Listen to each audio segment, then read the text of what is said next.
able to manage the stress that are posed by the COVID issue. And in the end, I will cover briefly on the patients that you might see, how to,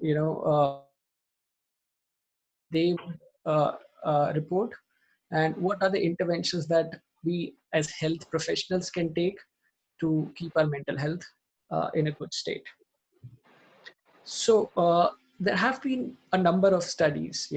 COVID-19 is although only 5 months old, but now we have enough evidence which suggests that it is related with a number of mental health issues. Studies have found that the prevalence of anxiety, depression, stress, they are almost double to what you would expect in normal general population. So since then, we found that the rates have increased. Similarly, with respect to health professionals, there was a study in China which reported that among 1,300 healthcare professionals, there were high rates of depression, distress, and anxiety, along with sleep-related issues. There have been reports from America also, and according to the recent one, it states that 9,000 healthcare workers in US have been involved. They've got infected, and 27 have died. So you understand that the infectivity of COVID-19 is pretty high, and that's why the impact on health workers is high as well. And to the global leaders, a lot of them are actually predicting that once COVID pandemic is over, we will see a second wave of pandemic, and that pandemic will be mental health disorders. Now, this is a brief slide which kind of touches upon all the disorders that can rise because of COVID-19, and its impact on mental health.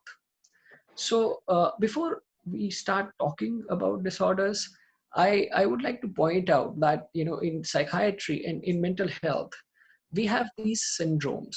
Syndrome mean is that you will have multiple symptoms, and provided that multiple symptoms are present in a patient, so we are able to diagnose that person.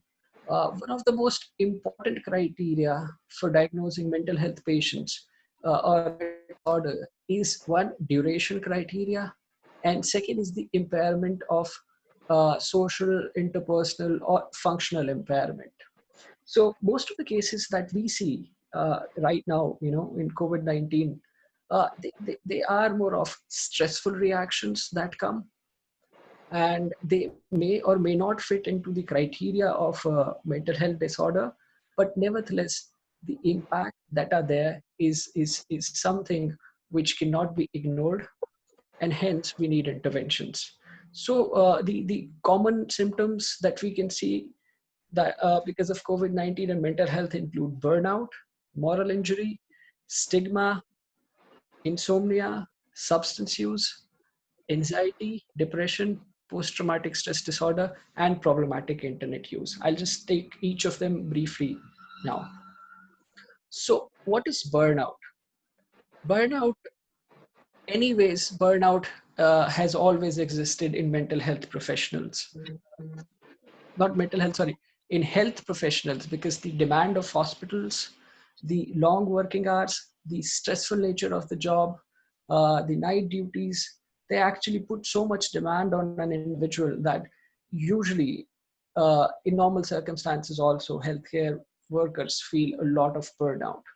So burnout is basically a state of extreme physical and psychological exhaustion, which is brought on by the demands of profession. And as I've mentioned, demands of profession of health profession is actually high as compared to other professions. What are the impact of burnout? So in case there is burnout, it is usually associated with a range of condition, including anxiety, depression, post-traumatic stress disorder. And all of these can reduce the quality of life of the individual. And more importantly, higher rates of burnout leads to increased risk of medical errors. And that kind of puts you in a very sticky job, that in case your health workforce is having high incidence of burnout, it's very likely that they are going to commit a number of medical errors which can be avoided. And in the times of COVID, where we need to take care of our personal hygiene, we need to take care of we need to be completely dressed, make sure PPs are there, masks are there, make sure hand hygiene is there. It is very likely that there might be small mistakes or small errors due to burnout, and this may lead on to a number of cases as well. The second issue that mental health issue that comes among health professionals, this is very particular to health professionals, is moral injury. So moral injury is defined as a psychological distress which results from actions or lack of them which violates someone's moral or ethical code. So what does this mean is that, for example, now in the times of COVID, you have a large number of patients coming. A lot of them via ventilator, but there is only limited number of ventilators. So only a limited number of people can be helped. But for health professionals, yes, it's good, they're able to help someone, but the people whom they're not able to help is also a psychological setback, and that leads to moral injury.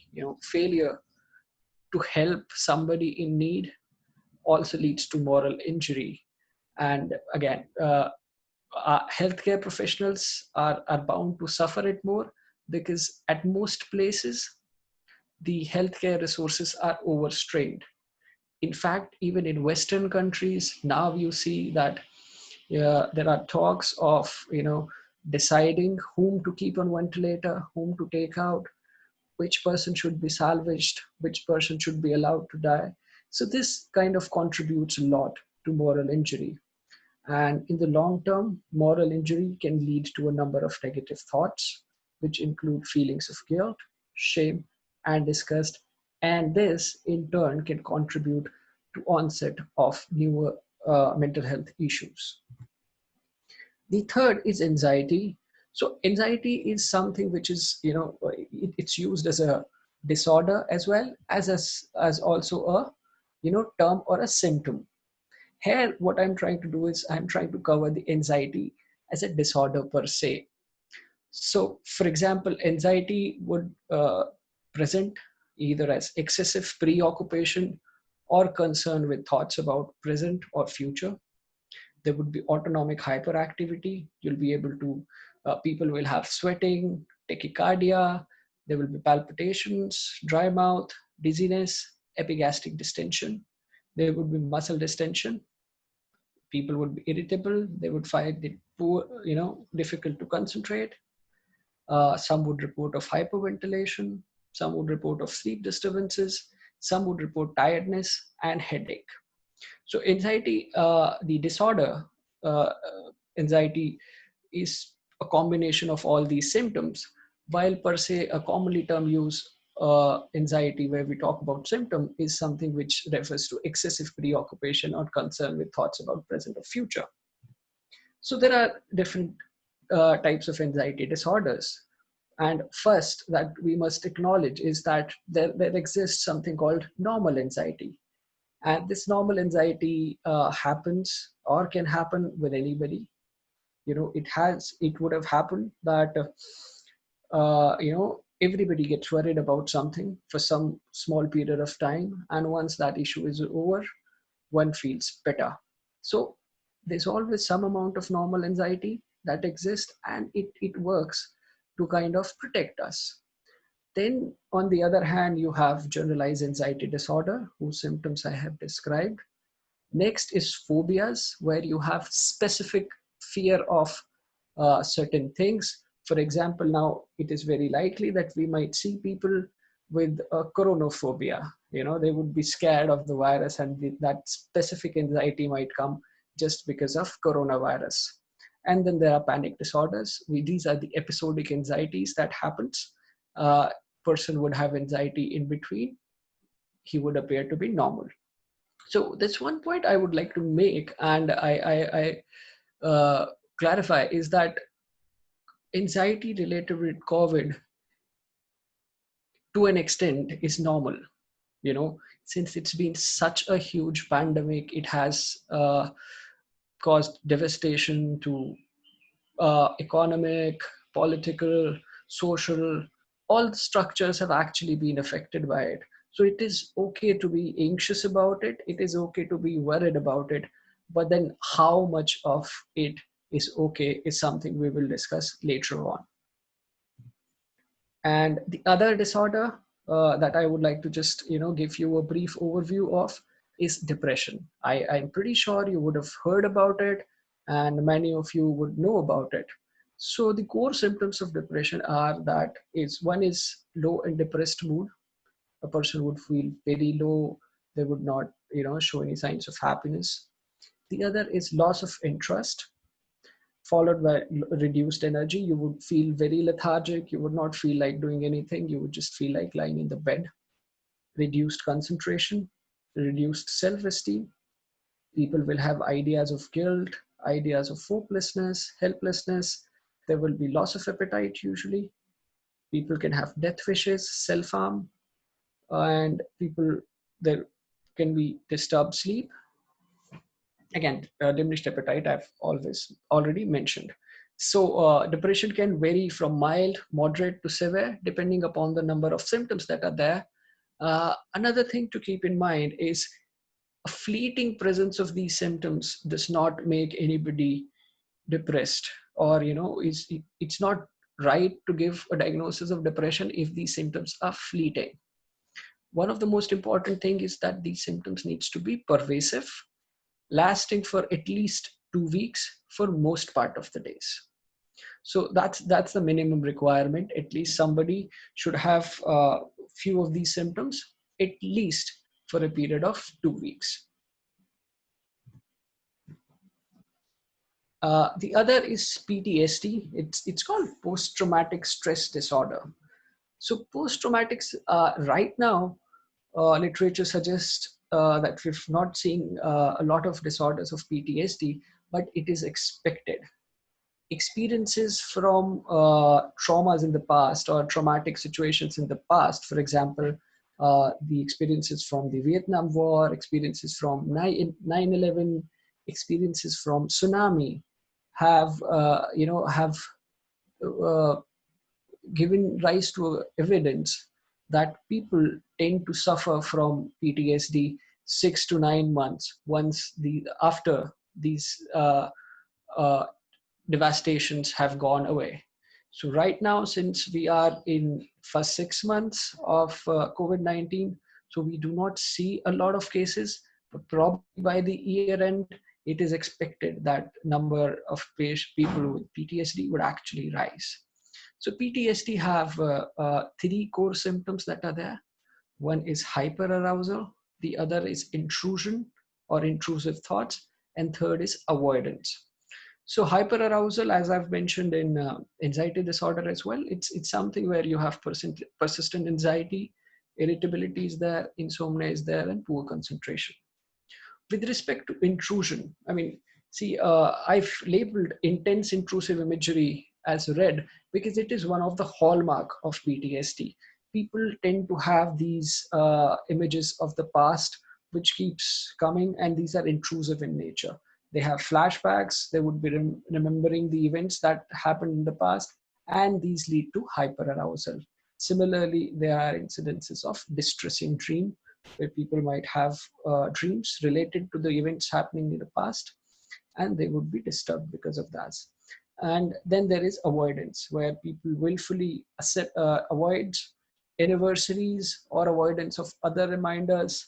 They feel numb, there is diminished interest, and there is detachment from the surroundings, where people just try and uh, remain with themselves, not interacting with others. So again, like I've mentioned, PTSD is something that we expect to probably see once the pandemic starts settling down. That is probably at the end of this year. And then the other one is substance abuse.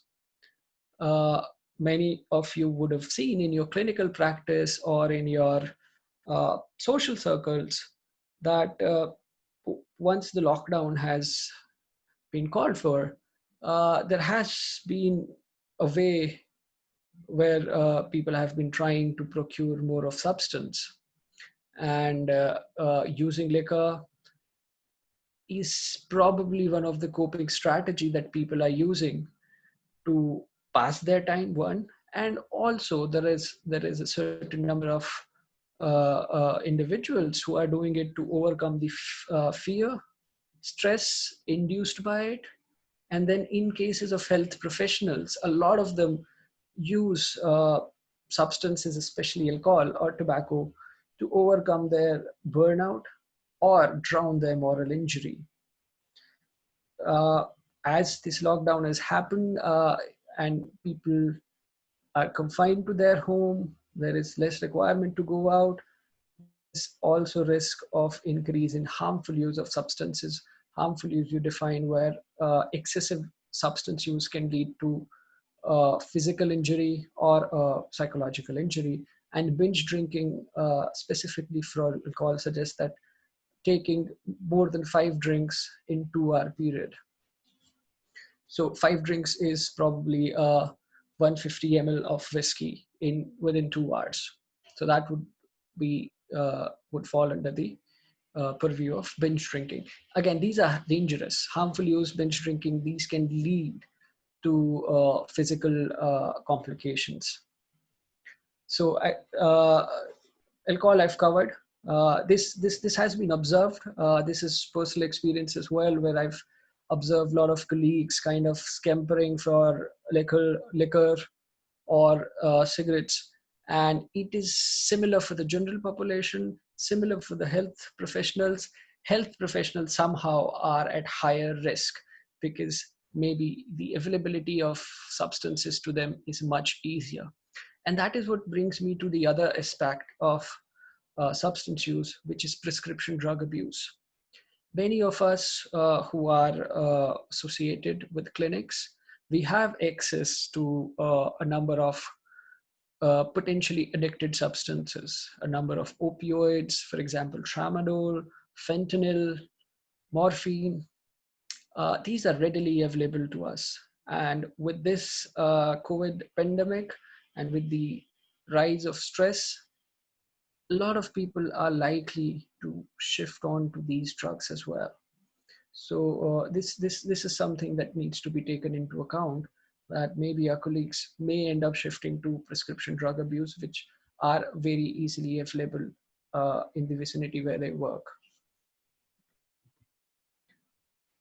Okay, so insomnia is more of a symptom that happens, and it is usually a part of almost all mental health issues. We have insomnia when we, under normal circumstances as well.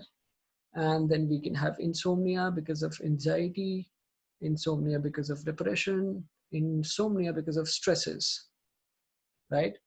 Right. What in present circumstances, one of the reasons for insomnia is that there is excessive preoccupation with news regarding COVID. You would have seen few people probably before they go to bed, they would kind of just open their phone, read news, which is very stressing, and they might end up worrying about it. And that might contribute to insomnia there.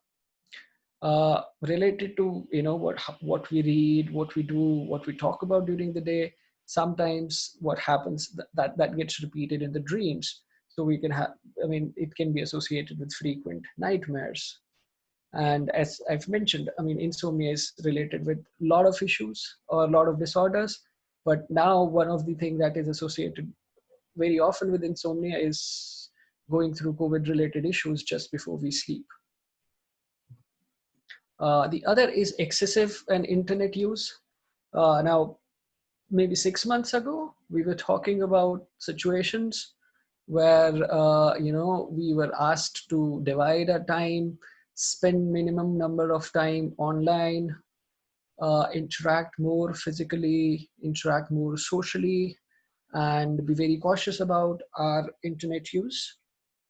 it has now completely shifted, because now everything has gone online, from teaching to seeing patient to getting news or doing any kind of activity. Everything has now become online, and it's actually a very rapid shift from a period where we suggested everybody that we should be careful about be spending too much time online. Now we've completely kind of normalized spending a lot of time online. So that's an issue that needs to be taken into account, and it's expected that a lot of people from general population as well as from health related sub health related subjects, they might end up using mobile phone or internet very often, and they might progress to a situation which we call problematic internet use or internet addiction. Uh, Another thing that has happened is, I mean, uh, although it's not in literature right now, but anecdotal evidence from a number of sites, anecdotal evidence from WHO suggest that the amount of gaming has kind of doubled over this past 2 3 months. So you've got a lot of people playing games for a longer period of time. Again, that is a risk that, people may kind of shift to a trajectory where they might end up getting addicted to online games. And similar has been the case for gambling disorder. So, and the thing to take care in amount is people use them because they believe that it's a good coping strategy. It's something they can use to distract themselves, but in the long term, it does not work that way. The other is stigma. I mean, stigma was something that uh, the respected ambassador initially alluded to, and it's it's there with a lot of things. And the worst stigma right now is that if you get infected, you're being seen as somebody who's committed some sort of crime. And I mean, reports in newspapers suggest that you're not looked up very nicely. There are people, your neighbors, who are not supportive, who are not ready to keep people in their vicinity. They want them to be out of their localities. So the stigma actually contributes, uh, to worst outcomes, especially for patients who are subjected to this. So there is fear of being the source. For example, somebody gets infected, they will have the fear of being source of infection to family, their neighbors. They would have this as a very huge stressor. And as I mentioned, there are unwelcoming receptions from neighbors. There is attacks and shaming of healthcare workers, which we've observed primarily in India, but I don't know, we can have account from different parts of the world as well. So it is everywhere. And this attack on doctors and this defiance to people who are doing their duty, collecting samples, primarily it comes from knowledge and stigma. And then there was and there is quarantine for almost all countries of the world. Now, in February, there was a review that was done by a group, and they highlighted that quarantine tends to contribute to a number of negative psychological effects. Excuse me. There are post-traumatic stress symptoms. There is a lot of confusion. There is a lot of anger inside the masses, and these effects can be long-lasting and may eventually end up into you know mental health issues at disorder level. Now, the study also found that there were certain factors which contributes or exacerbates the negative psychological effects.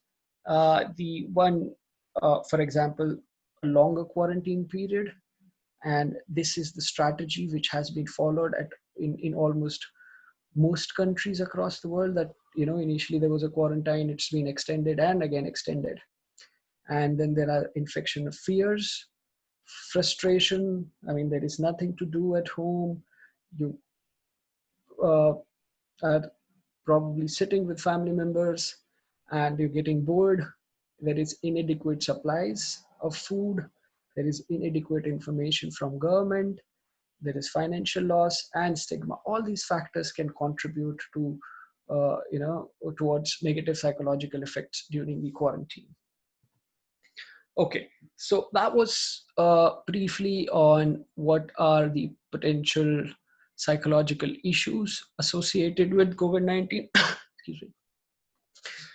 Now I will shift on specifically to healthcare workers and what higher risks they have and what are the specific problems related to them. So as we all know, healthcare workers are currently the frontline workers, and they are at the highest risk of infection because we see patients, and some of the patients are with a doubtful history, so we do not know whether a person is positive or not.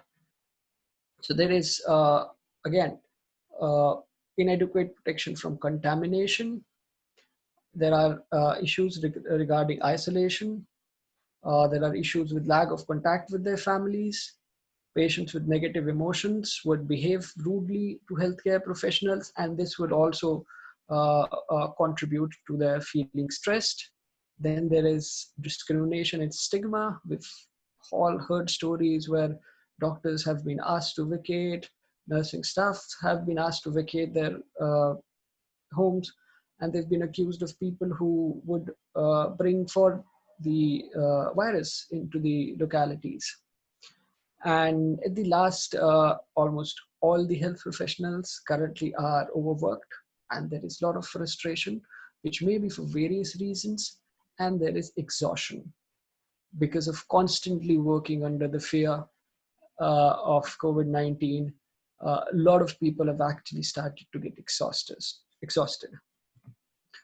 We also did a small survey in our hospital, and apart from the reasons mentioned previously, we were able to find a few other issues of concern. One of the issues was that people who were older healthcare workers, they were very worried. They said that since this disorder is has a worse prognosis in older patients, we've been put into duty, we are more liable, we are more susceptible. Then there were individuals who had comorbidities. Again, they had similar level of concern that probably people who were more fitter should have been given this charge. The other reason for concern was that they reported a lack of clear instructions. Again, lack of protective equipment. But one of the most important issue was that they were concerned about taking the virus home. That was one of the major concerns they had. Okay, so how can we manage psychological health? Uh, this section would cover taking care of ourselves, taking care of our patients, taking care of our colleagues, or taking care of our subordinates who are working under us, or taking care of our teams, right? So one of this was an article that was published in JAMA about a month ago. So they carried out an interview on various health professionals, and they identify 5 themes, which were related to the concerns of the health workers. They identified that health workers wanted few things, and if they would be provided, it would go a long way in allaying their anxiety. One of them was hear me. The concerns raised that they wanted the authorities to hear their concern, hear what they think about the situation and how it should be managed. So this is what they wanted to request.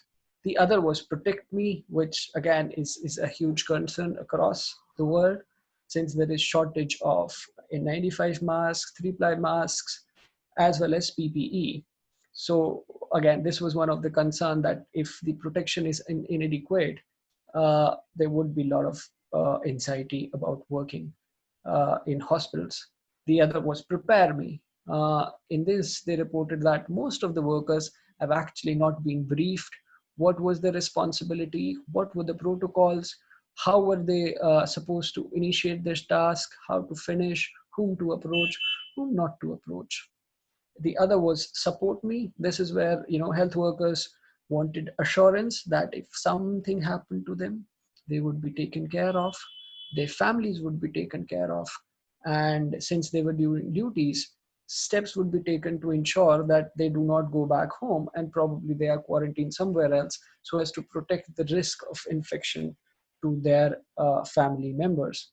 And the other was care for me, which was requesting for regular psychological support or regular normal support, where you can have support groups, share each other's experience, and just share the anxiety associated with it.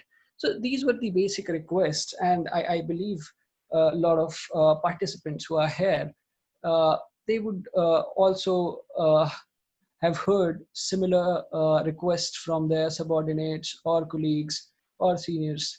So, I mean, these are very genuine, and these needs to be addressed to ensure that there is less concern and less anxiety among healthcare workers. Okay. So this is again part of it, where I will try and cover the strategies to reduce specific workplace stressors, and how to support general welfare of medical staff, and what kind of specialized psychological support services can be attained from medical staff. So how to reduce workplace stressor? So one is that when you are going to give some job to somebody, we need to prepare them. We need to ascribe them the challenges that they are expected to face. uh, we, the authority should make sure that that the no false assurances are being given about the situation. The account should be honest, and it should be to the point. Then the protocols should be made easy. They should be well defined and easily accessible, as well as something which can be carried out easily by the staff. And then you should, in between the working hours, there should be a good amount of periods of rest. What authorities can do is develop an alternating shift system to allow frontline medical workers period of rest. And then there is rotation that is required. For example, some people who are working in high risk duties, it should be taken care that they are given requisite break. And furthermore, now when all the health professionals are actually being directed towards COVID related activities, authorities must ensure that non-critical work activities should be kind of brought down to a lower level, and they should not take a lot of time of health professionals. Similarly, there should be provisions for reflection for healthcare staff, so that they are able to discuss their emotional and social challenges. They should people should be able to reach out to staff, especially vulnerable staff, people who've in the past shown signs of stress, or people who are much likely expected to kind of succumb to these stresses. Then there should be policies regarding the use of protective equipment, and they should be clarified to reduce anxiety about this issue. uh, the health staff should be provided with access to on-call rooms, so that they are able to work comfortably in their long shifts. They, there should be more training in managing psychological problems in patient. There should be development of online platforms to provide medical advice to public to reduce pressure on medical workers in hospitals. And we should also consider the possibility of computer and phone-based activities for clinicians who are unable to work attend uh, due to mandatory isolation. So these are just working on newer interventions which are online, and where more resources are available and more opportunities are there for people to kind of finish their work having a minimal physical interaction.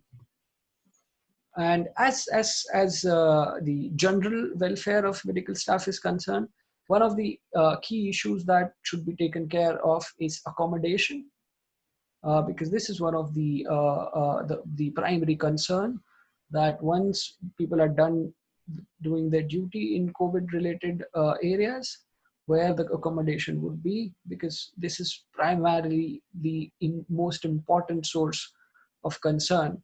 That the fact that healthcare workers can give this infection to their family is the most important concern and should be addressed. Then there should be supplies of basic provisions such as snacks, water, phone, charger, toiletries for the staff. Similar leisure activities for staff to promote relaxation, and there should be break times. Other is that adequate information should be provided on stress management.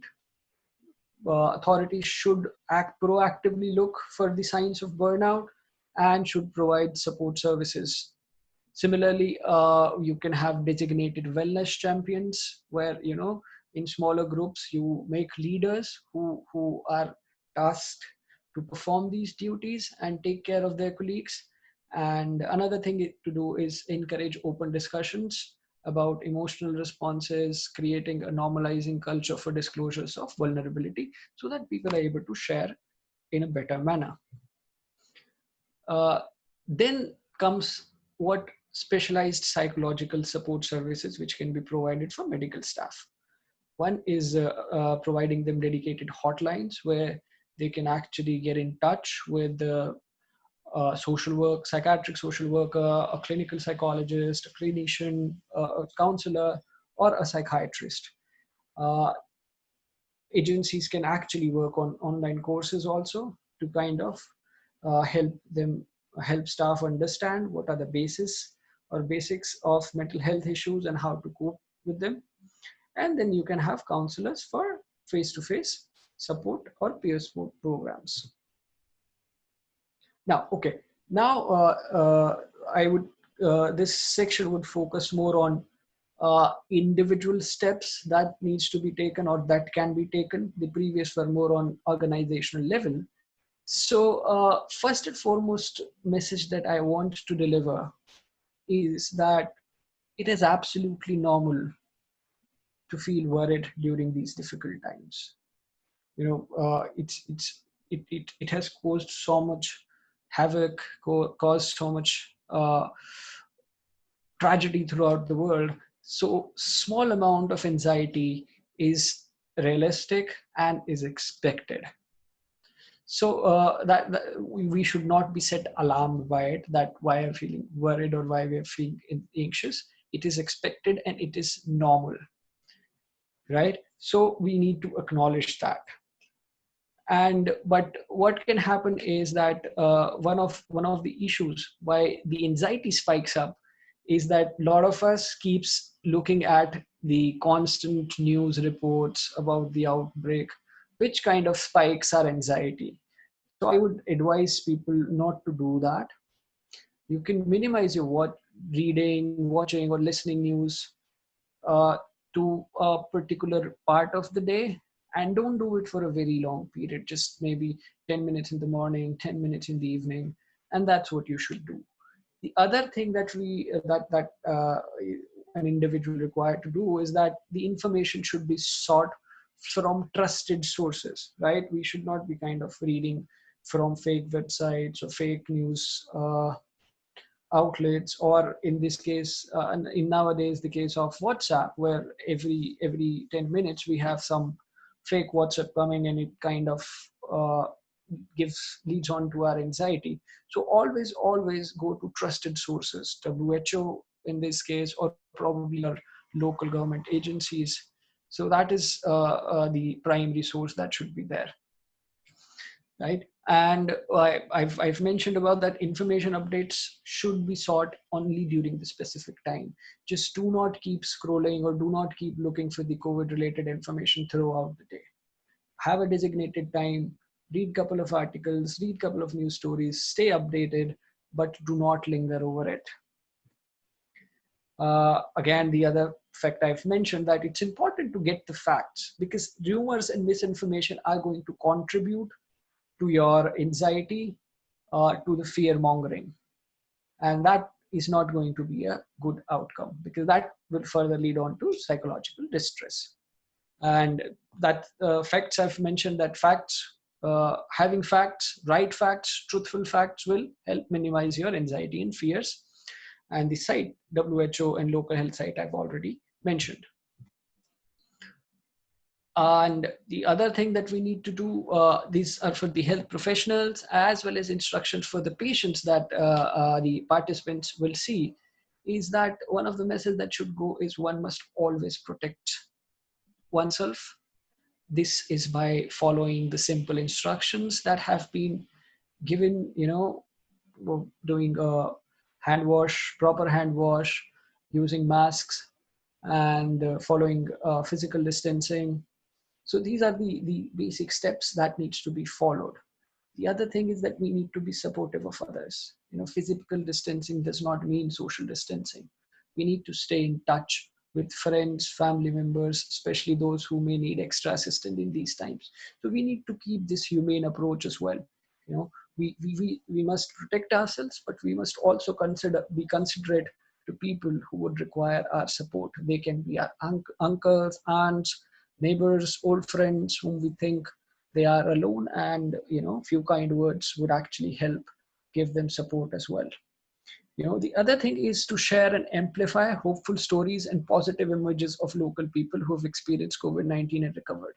So this goes, this is opposite to what happens with news media outlets, where they kind of focuses on all the negative aspects. Now, the better thing to do from a psychological perspective is to share the opposite.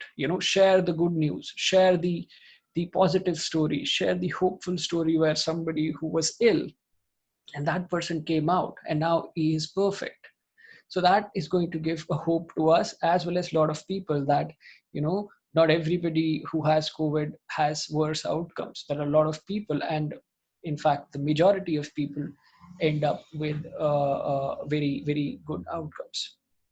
The other is probably we this all health we as healthcare also needs to do is we should honor the carers and healthcare. So we should actually honor our colleagues as well, and we should try and understand that they are under similar amount of stress as we are going through. So we need to develop more understanding capacity and more caring capacity, because we need to take care of each other in these difficult times. And coming on to how to manage your personal stress. So just like I've mentioned in one of my previous slide, feeling under pressure is a very likely experience, for majority of us in the COVID-19 circumstances, which is very normal.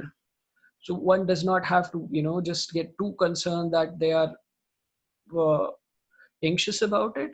Yes, you should get concerned that if that thought persists throughout the day and you're not able to do anything. But if there is a mild worry or mild anxiety about it, probably that's okay, that's normal.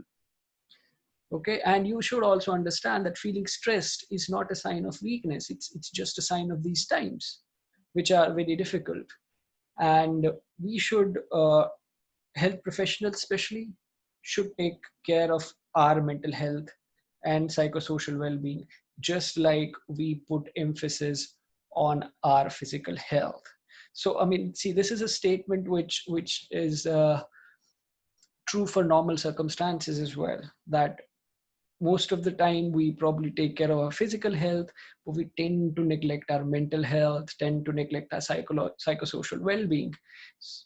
So in just like in normal times, under these COVID-19 times also, it's much more important, because we are bound to get stressed, we are bound to get worried, and there are going to be negative outcomes wherever we are going to see.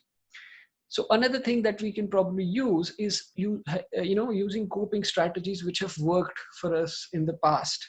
You know, it can be getting in touch with friends. It can be doing some amount of physical activity. It can be some amount, having some specific food, or eating sufficiently, or taking rest. So these are the coping strategies that has worked for us in the past. Past difficult situations. We should kind of look back at them, reflect at them, and bring them forward, so that we are able to use them now. We should use useful coping strategies. We should kind of avoid our unhelpful coping strategies, which primarily includes using tobacco, alcohol, or other drugs, right? Just like, in that slide on substance use disorder, these are likely to complicate our issues, especially psychological issues. So in the long term, they're going to be they're going to be contribute towards the adverse outcomes. Yes, and the other is by maintaining contact. It's by staying in touch with the family members, friends.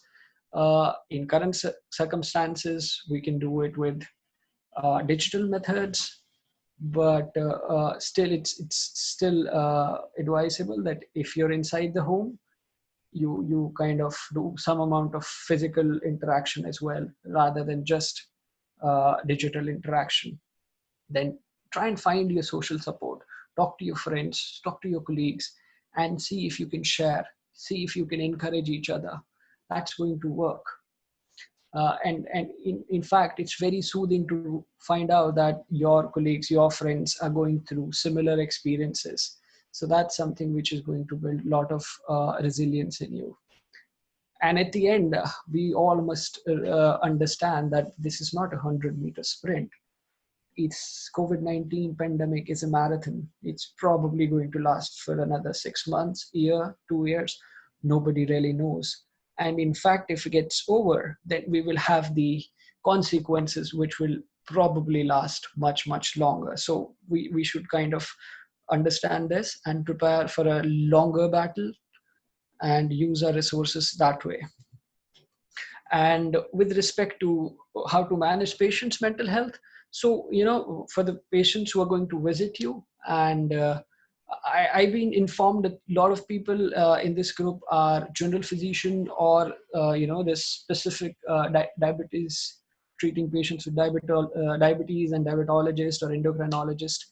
So I think uh, all general physicians or all doctors will eventually see patients who will have concerns regarding mental health, or regarding their psychological distress. So the previous things that I've discussed for general measures, they are applicable to patients also.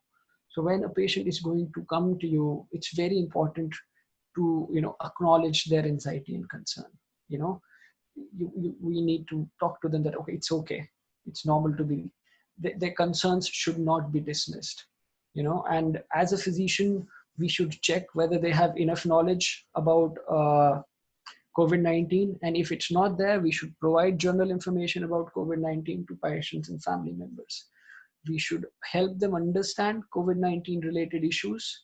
We should encourage them to share their experiences, and also ask them to limit their technology use, because that kind of contributes to longer issues.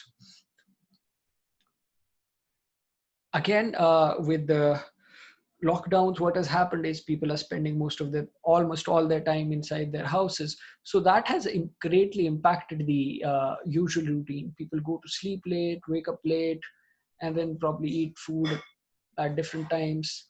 So that's something which we should make sure which gets avoided. One must stick to their usual routine. One must stick to sleep hygiene. The basic principles that we'll cover later. And they should be encouraged to carry out physical activities. And we should also encourage them to share and communicate with family members. And coming on to very specific part. So since there are a lot of general physicians, I would give some instructions. If there are patients whose anxiety is very severe, and it's probably at disorder level, so these instructions would be applicable to those patients. You have patients who've been reporting of feeling anxious throughout the day for most period of past 2-3 weeks, then probably we can consider some pharmacological management. So first of all, the first intervention should be non-pharmacological, where you tell them all the steps that they should take, and then see if there is some improvement or not. If the improvement does not happen, the next step is pharmacological interventions. So if there is somebody who has marked anxiety, probably lower dose of benzodiazepine, maybe clonazepam, 0.25 milligram BD is something that can be given for a period of 1 to 2 weeks, and after that it can be tapered off. Uh, uh, Again, there are other off-label indications which can be used by general physician because they're more comfortable. For example, pregabalin.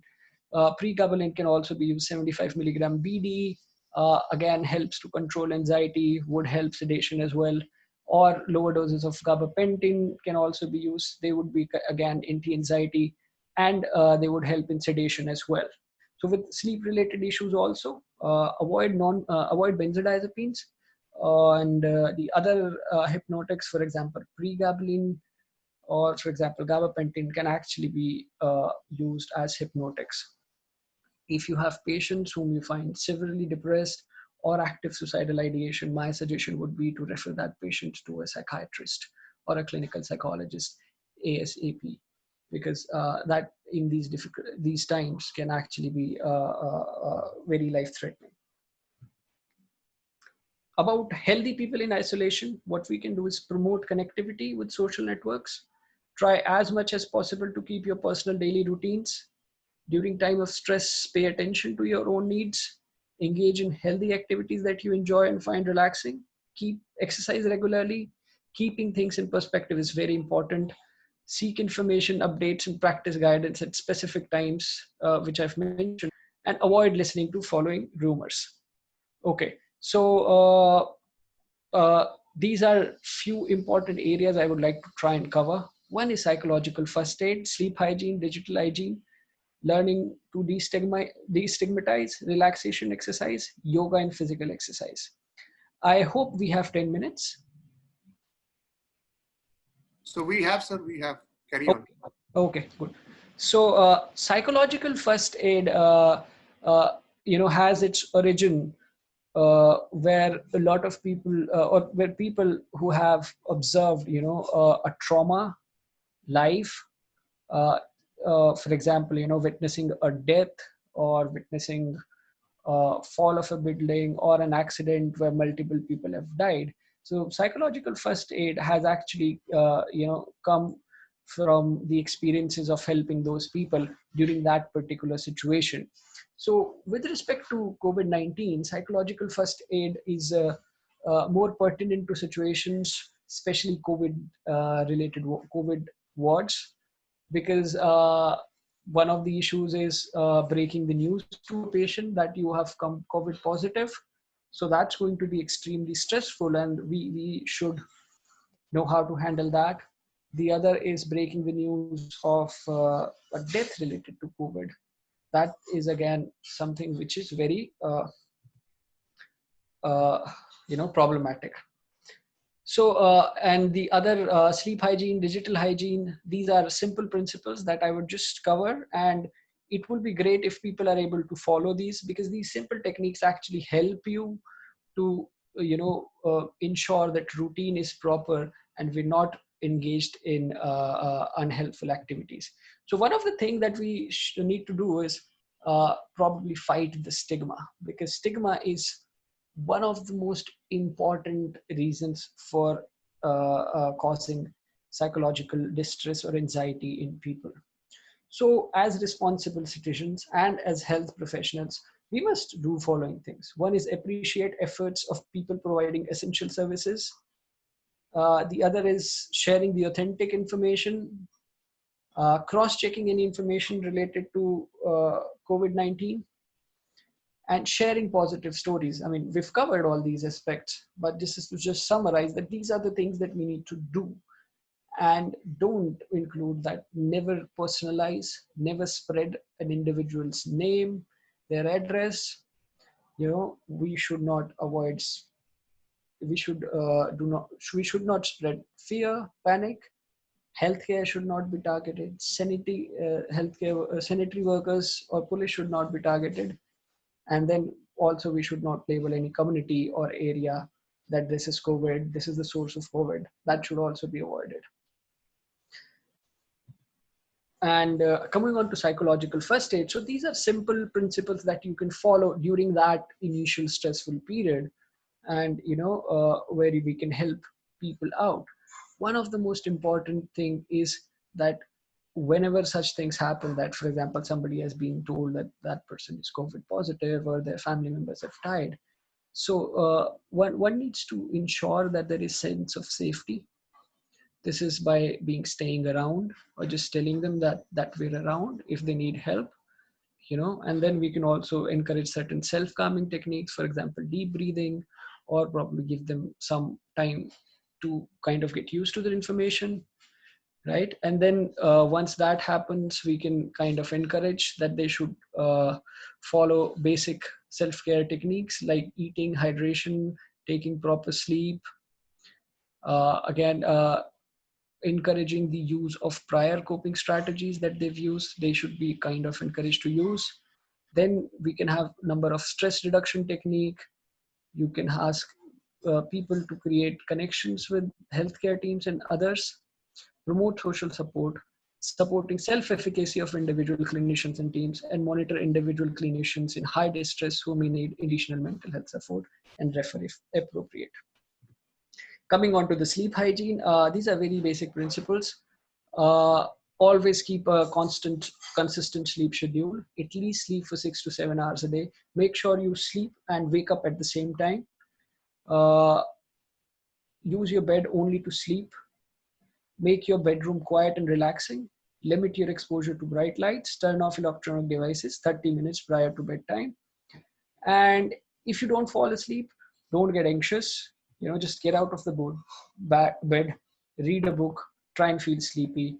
Once you feel sleepy, go back to the bed again. Don't do is don't go to your bed if you're not sleepy. Avoid large meals.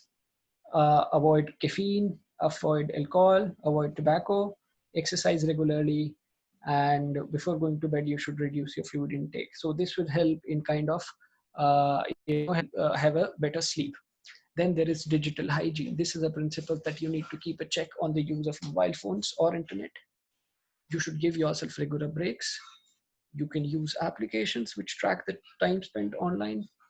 Create no phone time zones in your house. Avoid phones while having foods, and don't sleep with phone besides you. Avoid using phone before sleeping. Encourage face-to-face interaction, and you should lead by example in your family. So if you're going to do it, probably kids are going to do it, others are going to do it. If you're not going to stick to these principles, they will also not. So this is something that we need to do. This is something that we need to understand is how emotions and cognitions are related. Okay, so it's more like a cycle or a loop, if you could say. Initially, if we have low mood or distressed emotions, that is going to give rise to negative cognitions, and negative cognitions are going to give rise to negative emotions. So it's going to be a loop. You would realize that this is what happens with a lot of situations. First, you feel bad, then you have bad negative thoughts, then you feel more bad, and then the cycle continues. So, this is something that you need to understand in case one has to manage the distressing thoughts. So, this is one thing that we must understand, that this is a cycle that keeps giving rise to itself. The other is a pink elephant exercise. Okay. Uh, Again, this is a principle that you must understand, and since I've been speaking for last 1 hour, I'm going to give myself a 30-second break, and in that 30-second I will ask each one of you to imagine anything, what you imagine about food, imagine about sports, imagine what will you do when lockdown opens, imagine about the last person you met, or imagine about your friend. You can imagine anything and everything, just one thing: do not imagine pink elephant. Okay, so I will give you 25-30 seconds. Please start.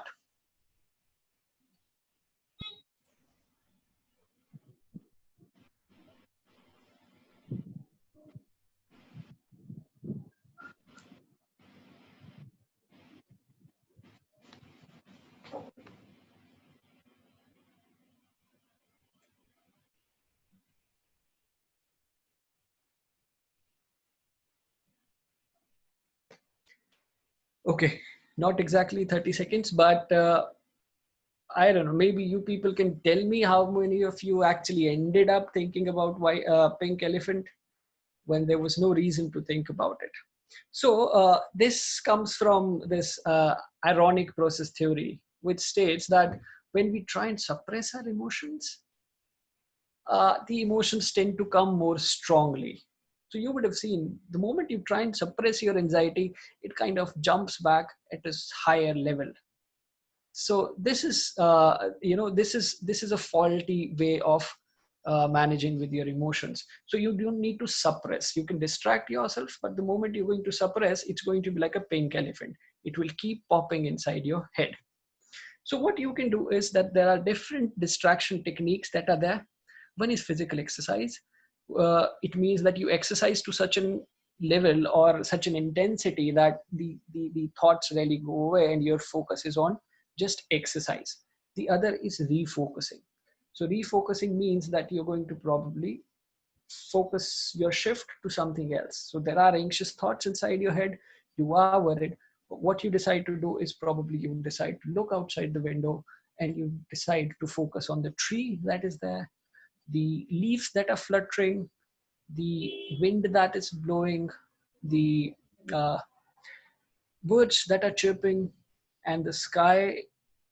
And you just, try and divert your attention towards those things. So that's how you do a refocus, where you shift and start focusing on something else for a smaller period of time so that your anxiety or your thoughts kind of decrease. Okay, the other is mental exercise, and it's something that I often do in my clinical practice. Is again, what you can do is whenever you are faced with anxious thoughts or somebody else is faced with anxious thought, ask them to close their eyes, take deep breaths, focus on inhalation, exhalation, inhalation. Once you done do focus 2 3 4 times, then what you got to do is you got to count. You have to subtract 3 from 200 and then just keeps going back. So it should be 197, 194, 191, and this is the task that you should keep doing inside your head while focusing on your breathing. So what this will do is again going to distract you from your worry and will give you some amount of time, right? And the fourth one is counting, where you can just count the number of times a thought comes and let it go. So you don't have to focus on the thought. You just focus that, okay, the anxiety came first, then twice, thrice, 4 times, 5 times, 6 times, and you just focus on the number. I personally like mental exercises a lot. It works. But you must understand that all these distraction techniques are for a smaller period, they're not for a longer period. They should not, for example, if you need them for a longer period, then probably we should focus on to more structured and systemic therapies. Okay, then there are relaxation techniques that you can apply. We can use breathing techniques that have been kind of explained in a number of yoga modules, or then there is silence with awareness that can be done with number of mindfulness or meditation techniques.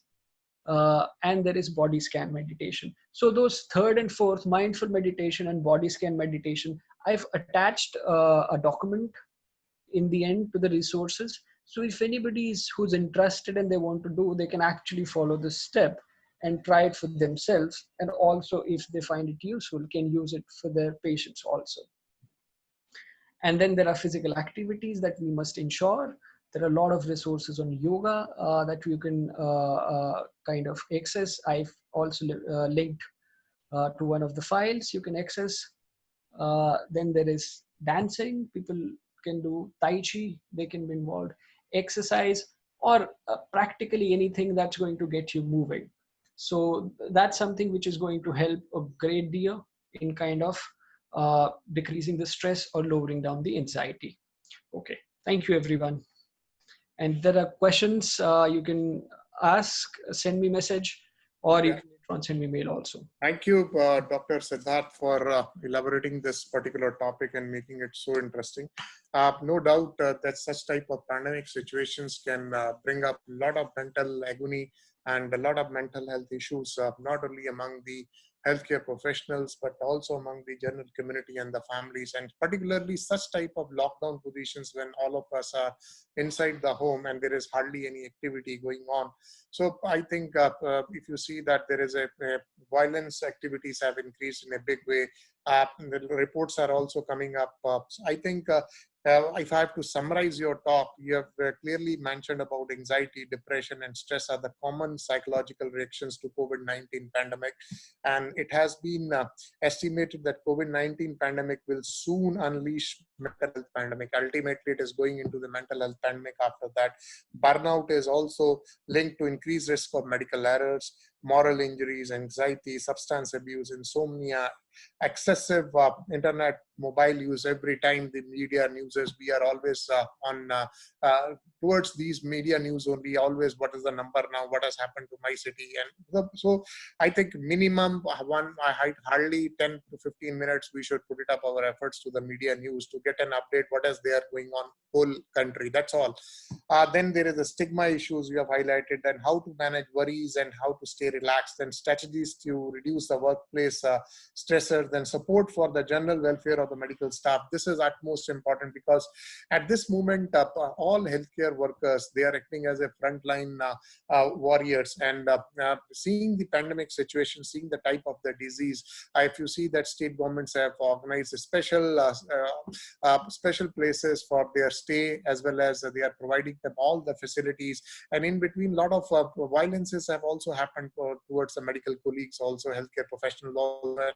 And you must be knowing very much that our government has taken immediate step, and the law has been passed immediately that there should not be any violence against any healthcare worker. Otherwise, these are the various penalties which the person has to bear. So government is very worried about this, and they are for the healthcare profession. That is a very good sign, we can say. Then you have talked about specialized psychological support services for the medical staff, then managing the patient's mental health, some important skills for the mental well-being. Then you have talked about fighting the stigma, then core principles of psychological first aid, then digital hygiene and sleep hygiene. I think there was one question in that you have already answered in the slide itself. Sleep hygiene people are asking. Then you asked all of us to do the pink elephant exercise, and then last, I think, the managing the distressing thoughts. That is more important. So with this, I will say that this has enlightened all of us, no doubt on that. But I think there are queries and questions are there. Over to you if you can handle those queries. Okay. Thank you, sir. The first question is, how much time spent online or on phone is a benchmark for problematic internet use? Well, it's a very difficult question to answer, and unfortunately, there are no benchmark that exist. Especially now in COVID-related times when everything is being done on phone. So my suggestion or my guideline would be to use your phone for purpose when it's required. You know, for example, if you got a meeting, you attend it. If you got need to see your news, you do it. But avoid that constant scrolling over Facebook, Instagram, or any other issue, because what that does is that kind of keeps feeding you those negative news, and that keeps contributing to the psychological distress. So unfortunately, I cannot tell you that it's 1 hour, 2 hour, 4 hours, but just use it for the purpose you required. Rest of it is not required, so you can probably keep it safe into into other room or somewhere else, or probably keep it switched off. Okay. The second question is sleep hygiene. Yes. So sleep hygiene is a very simple technique, and it's based on a principle that if you follow a routine, uh, the sleep improves with that routine. So basic things that it requires, and I've explained in the slide, is that set a time where you're going to sleep, set a time when you're going to wake up. So it's very important to regularize it. and then have a period where its regular period is there. You can decide to sleep for 5 hours, 6 hours, 7 hours. That is to your comfort. If you feel okay or fresh in the morning after sleeping 5 hours, you can go. Or if you require 8 hours, you can go. But it's very important to set one time, and other waking up time. Then one of the important thing is avoiding distractions in your bedroom. It should be pleasant, it should be comfortable. There should not be any voice coming in the night, or honking that might disturb with your sleep. And the other important part is associating your bed with your sleep related activities. It's like, if you're working, don't sit on your bed. If you're playing, don't sit on your bed.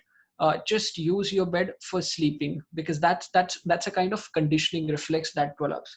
And the last one is avoiding a lot of beverages, especially stimulants. For example, cigarette kind of activates you, so it's going to disturb with the sleep.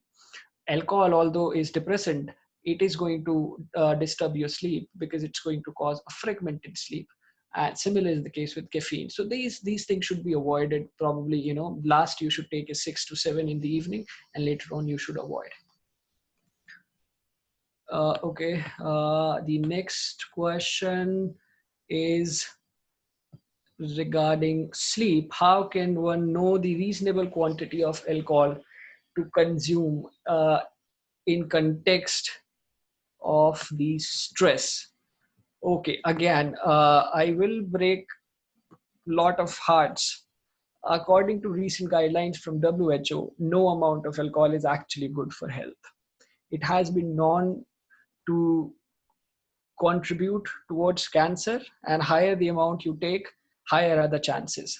Similarly, with respect to managing stress with alcohol, the studies do not suggest very good outcomes, because using alcohol to manage your stress is a it's a faulty coping technique. It's not a good way, because what will happen is you will eventually end up taking higher and higher amount of alcohol, and may risk getting dependent.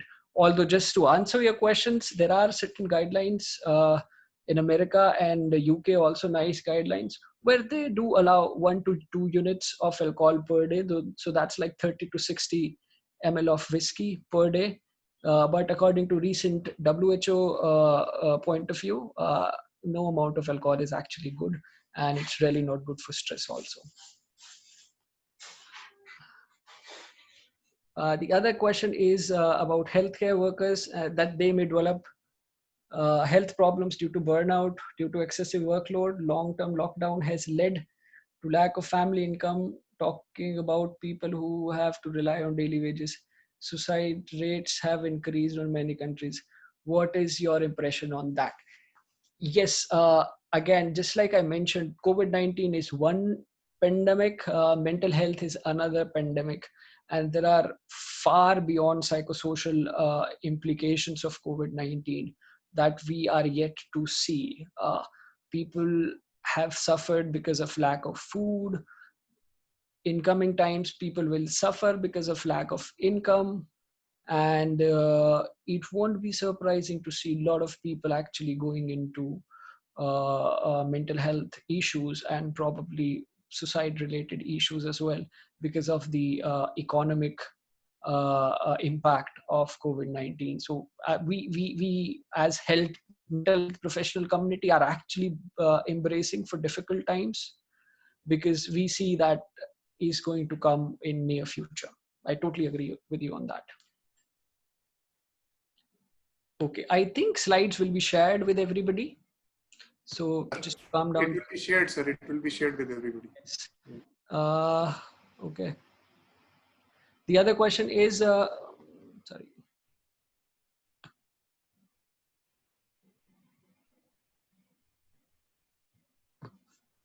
all the people worldwide have kind of heart attack due to coronaphobias. So as an expert in psychotherapy, how can we overcome this anxiety disorder generally, and specifically in our respective family?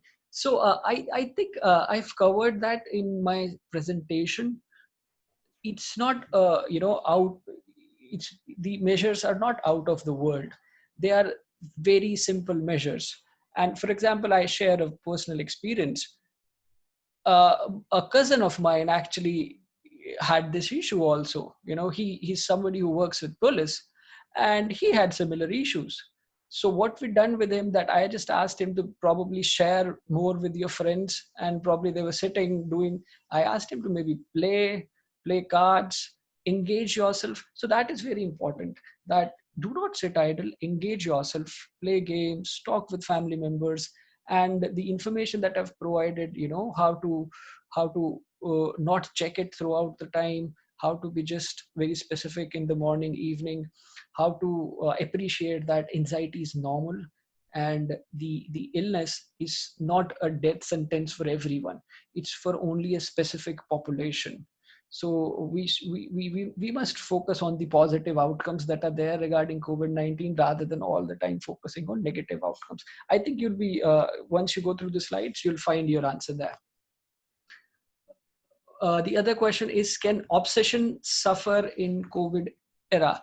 Okay, I am not sure what this question means, but if it's related to obsessive compulsive disorder, then there are studies going on which are looking at this aspect, whether the incidence of OCD has actually increased in people or not.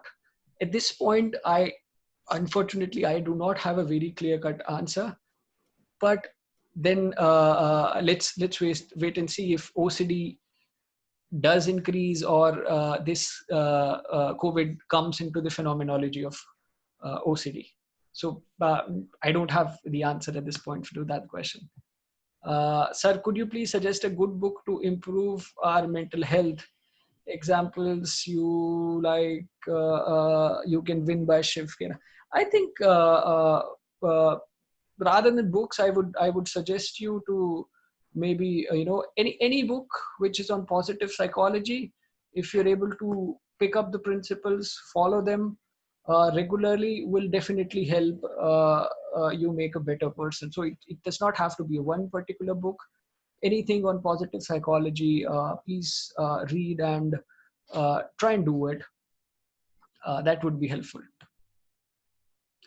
Okay, another question is, after breakdown worldwide, the expected time or period to give us a hope that there is no fear again vis-a-vis to COVID-19, while everyone will be attracted to travel, doing different business or visit friends.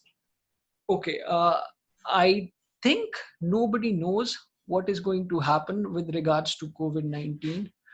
We do not know how long it will last, 6 months, 1 year, 2 years, 3 years. What we know is that world will no longer be a same place. It's going to change for sure, but we're not sure when the travel restrictions will be lifted up, when we'll be able to meet our friends in different countries or different cities. It's not really clear, and nobody knows, to be very honest. Okay, somebody asks, I am forced to attend webinars and do online medical courses for knowledge and certificates. How will it impact my eyes? Okay, sir, so if you're going to take necessary precautions, probably make sure the distance between screen is perfectly, is okay, and you're not sitting too close, too far. I think that should be okay. I don't think your eyes should suffer because of attending too many seminars. And as there is a very high risk and high mortality amongst healthcare persons due to transmission of COVID-19, healthcare profession is likely to become unpopular job and subsequent reduction of healthcare workers in future. How can we maintain healthcare persons? Well, my response to this question would be that let's think it positively. Uh, as like I mentioned in my slides, healthcare professionals are now Superman, right? They are the one who are very actively involved with, helping patients, helping people, helping government. So probably let's look at from a different perspective, that maybe the experiences of how healthcare professionals have worked in COVID-19 would probably give rise to more encouraging stories, which will encourage more people to take up this job and do some real work. This is my take on this. Okay, I think we're finished. Yeah, you have finished all the queries. I think there is no further. One more question. One more One question. more query has come. Yeah. Okay. How to reach the people staying in houses under lockdown for mental health awareness campaign? Okay, so see, physically we cannot, but we can use digital media. I think radio is a very good source, or television is good source. For example, in India, we had uh, there were few old serials that were being played, and they had like one of the highest uh, uh, viewers throughout the world.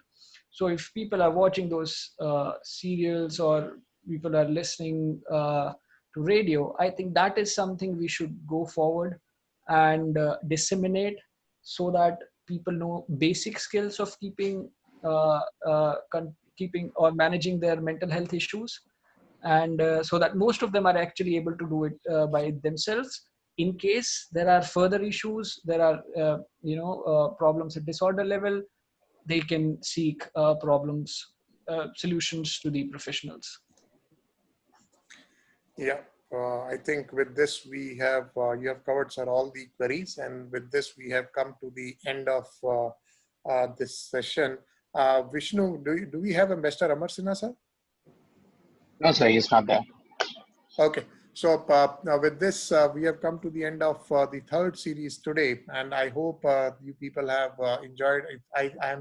I'm sure there are certain very senior colleagues. Professor Thantana is there representing Myanmar Diabetes Association from Myanmar. Madam, we are really thankful to you, particularly for joining all the seminars. I think I have seen you in all the seminars, and you have percolated this message to all your junior colleagues also to join that.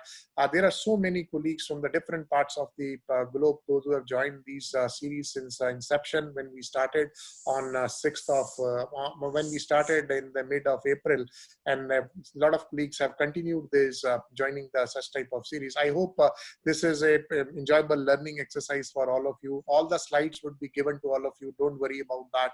We are going to disseminate all these slides, and very soon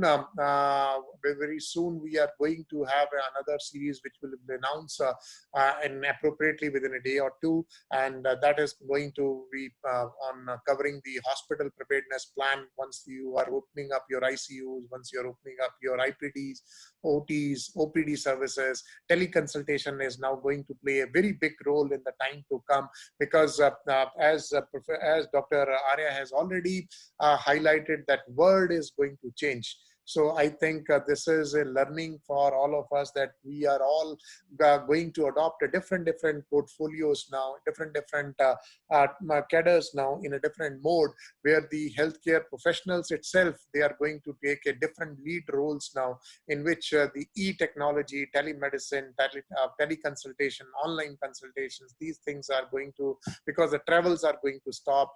We don't know, as he has highlighted very clearly, whether it is 6 months, 1 year, 2 years, what time this COVID-19 is going to take. So we don't know, I think, but the world is going to change, and we have to move according to the word. And these changes, whatever is going to happen, I think we have to adopt for the positive point of view. And we should avoid the negativity. The more negative we are, the more mental health issues we create, for not only for ourselves, but for our own internal families and other colleagues also. So try to be very positive. And on behalf of PHFI Global Development Center and Research Information System, we are really thankful to each one of you for sparing your valuable time in joining these sessions. And we are also thankful to Dr. Siddharth Arya sir sir. It was a marvelous session from your side, and there are multiple things in the pipeline. We'll be in touch with you, and thank you on behalf of PHFI, GDC, and RAS to everyone, each and everyone. And thanks to the leadership of GDC, RAS, and all the colleagues of GDC and RAS, and thanks to my own team, which has never come in the front but always working at the back and constantly to make these webinars a great success. Thank you. All the best. Take care, stay safe, stay home, and do good work and act as a warriors, not as a spectators. Bye.